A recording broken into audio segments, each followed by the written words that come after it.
अस्सलाम वालेकुम नाज़रीन, न्यूज़ 13 रखे सब पे नज़र, सबकी खबर। हद तो ये हो गया मेरे अजीज दोस्तों और बुजुर्गों, क्या हो गया आपको बता रहा हूं कि आसाम के चीफ मिनिस्टर बीजेपी के हैं।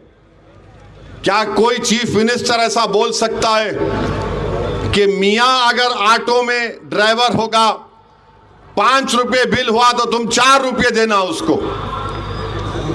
आसाम में मियां मुसलमान उन लोगों को बोलते हैं जो 150 साल पहले 200 साल पहले अंग्रेज उनको लाए थे वहां पर ज़िराअत करने के लिए, काम करने के लिए।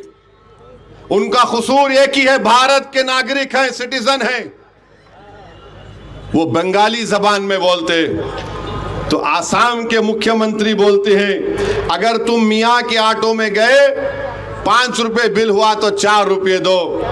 अब मैं बीजेपी और भारत के प्रधानमंत्री वजीर आजम से पूछना चाहता हूं, आप विकसित भारत बोलते हैं, आप बोलते हैं कि हम तीसरी बड़ी इकोनॉमी बन जाएंगे, आप बोलते हैं कि हम सुपर पावर बनेंगे, हम चांद पर अपना आशियाना बनाएंगे, हम फुला कर देंगे। अरे चांद पर अगर आशियाना बनाना है तो 1 रुपये के लिए कहीं को बोल रहा रे? चांद पे घर बनाने का है, 1 रुपया नहीं देना कहते उसको। चाइना से मुकाबला करना है, 5 रुपये हुआ तो 4 रुपये दो। तुम कितने छोटे हैं आसाम के मुख्यमंत्री, तुम तो भारत के बाबा साहेब अंबेडकर के बनाए हुए संविधान पर तुमने ओथ लिया, मैं भी लिया अल्लाह के नाम पर। तुम्हारी नजर में सब बराबर होना, मगर आसाम का मुख्यमंत्री बीजेपी का कहता है ये मियां है, इनको अगर वोट डालना है तो बांग्लादेश में जाके वोट डालो। क्या बात है बताओ आप, उनका जुर्म क्या है मगर इनको जलील और रुसवा करना। और फिर आप बार बार बोलते हैं इस प्रेसिडेंट एड्रेस में, हमारे मुल्क की प्रेसिडेंट पार्लियामेंट में खड़े होकर कहा था, क्या कहा था कि हम भारत में सबको साथ लेकर चलना चाहते हैं। कहां चल रहे आप तो मियां के नाम से नफरत करते हैं। आसाम में इतनी बड़ी आबादी है बंगाली बोलने वाले मुसलमानों की, और उनके बारे में ऐसा बोला जा रहा है। ये क्यों बोल रहे हैं हेमंत बिस्वा शर्मा, आसाम के वजीर आला? क्योंकि वो मुसलमानों के खिलाफ नफरत पैदा कर रहे हैं, रेडिकलाइज कर रहे हैं अक्सरती तबके के लोगों को। ये देखो, ये वो लोग हैं बांग्लादेश से आए हैं। तो मेरी आप तमाम से गुजारिश है कि इस बात पर गौर करिए।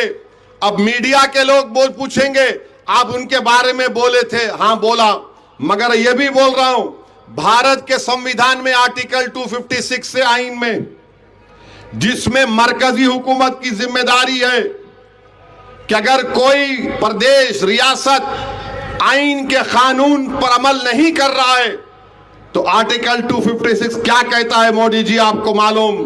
जो कानून भारत की पार्लियामेंट ने बनाया उस कानून पर अमल आवरी होनी चाहिए, आर्टिकल 256 बोलता है। और अगर कोई रियासत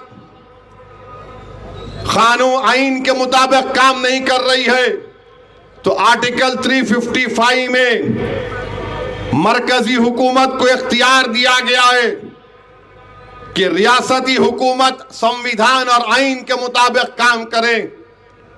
अब बताइए, बीजेपी की सरकार जो भारत में है, प्रधानमंत्री मोदी हैं, क्या आर्टिकल 256 और 355 का हवाला देंगे?